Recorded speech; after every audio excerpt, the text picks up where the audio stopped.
Stop, drop, role. நெருப்புன்றது வந்து நமக்கு ஒரு நல்ல நண்பன், ஆனால் மோசமான எதிரி அப்படி சொல்லுவாங்க. குட் ஃப்ரெண்ட் ஏ பேட் ஃபோன்னுவாங்க, புரியுதுங்களா? அதாவது எனிமின்னுவாங்க. அது எப்படி காரணம்னாக்கா, அது தீயை வந்து நம்ம கட்டுக்குள்ளே வச்சுருக்கும் போது நமக்கு வந்து ரொம்ப யூஸ்ஃபுல்லாக இருக்கும்.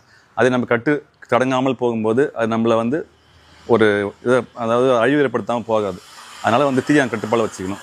இப்போ தீபாவளி டைம் நம்ம வருது.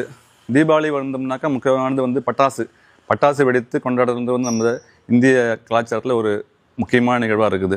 அது மாதிரி பார்த்தோம்னாக்கா பட்டாசு வெடிக்கும் போது நம்ம மக்கள் என்ன பண்ணுறாங்கனாக்கா, சரி விழிப்புணர்வு இல்லாமல் இருக்காங்க. அவங்க என்ன பண்ணுறதுனாக்கா, இப்போ கையில் பிடிச்சி வெடிக்கிறது, விலங்குகள் மேலே போடுறது, இல்லை அதுவும் இல்லாமல் அந்த ஏதோ ஒரு பாட்டில்ன்றது மேலே மூடி வச்சு வெடிக்கிறது, இந்த மாதிரிலாம் பண்ணக்கூடாது.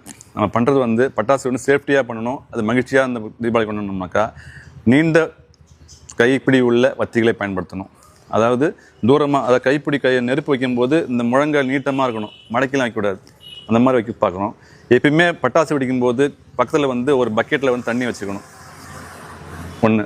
அது மாதிரி செப்பல் போட்டுக்கிட்டு வெடித்தோம்னா காலில் நெருப்பு காயம் படாமல் இருக்கும், அது ஒன்று. சட்டைகள் வந்து அதை உடுத்து முடைகள் வந்து ரொம்ப லூஸாகவும் போடக்கூடாது, ரொம்ப டைட்டாகவும் போடக்கூடாது. நார்மலாக கரெக்டான ட்ரெஸ்ஸு காட்டன் உடைகள், அதாவது பருத்தி உடைகள் அணியணும். அதாவது இந்த நைலான் உடைகளோ இல்லை டிஷர்ட்லாம் அணிஞ்சோம்னாக்கா ஏதாவது இன் கேஸ் ஃபயர் ஆச்சுனாக்கா அது ட்ரெஸ்ஸு வந்து அப்படியே உடம்புல ஒட்டிக்கிட்டு வந்து தீ விபத்து அதிகமாக ஏற்படும். அது மாதிரி ஃபயரை கண்டு நம்ம பேனிக் ஆகக்கூடாது. இப்போ நம்ம உடம்புல ட்ரெஸ்ஸு தீ பிடிச்சதுனாக்கா ஓடுறதோ பாட்டம் அடைகிறதோ கூடாது. அதாவது அதுக்கு ஒரு ஸ்லோகன் நாங்கள் டிப்பான்னு சொல்லுவாங்க, ஸ்டாப், ட்ராப், ரோல். ஸ்டாப்னா நில்லு, ட்ராப்னா கீழே விழு, ரோல்னா உருள். ஏன்னா ஃபயரோட இயல்பு என்னன்னாக்கா எப்பயுமே மேல் நோக்கி தான் எரியும், புரியுதுங்களா? அதனால் இப்போ ஸ்டாப் பண்ணிட்டு அது மேலே நம்ம எரியாமல் இருக்கிறதுக்கோசம் கீழே விழுந்தோம்னாக்கா ஃபயர் தொடர்ந்து நம்ம பரவாது. உருண்டோம்னாக்கா காற்று கட் பண்ணி தீ அணைக்கப்பட்டுடும். அதுக்கோசம் தான் ஃபயர் வந்து ஸ்டாப், ட்ராப், ரோல், புரியுதுங்களா சொல்லுவாங்க. அனைவருக்கும் நமது தமிழ்நாடு தீயணைப்பு மற்றும் மீட்புப் பணிகள் துறையின் சார்பாகவும் திருவண்ணாமலை மாவட்டத்தின் சார்பாகவும் இனிய தீபாவளி நல்வாழ்த்துக்களை தெரிவித்துக் கொள்கிறோம்.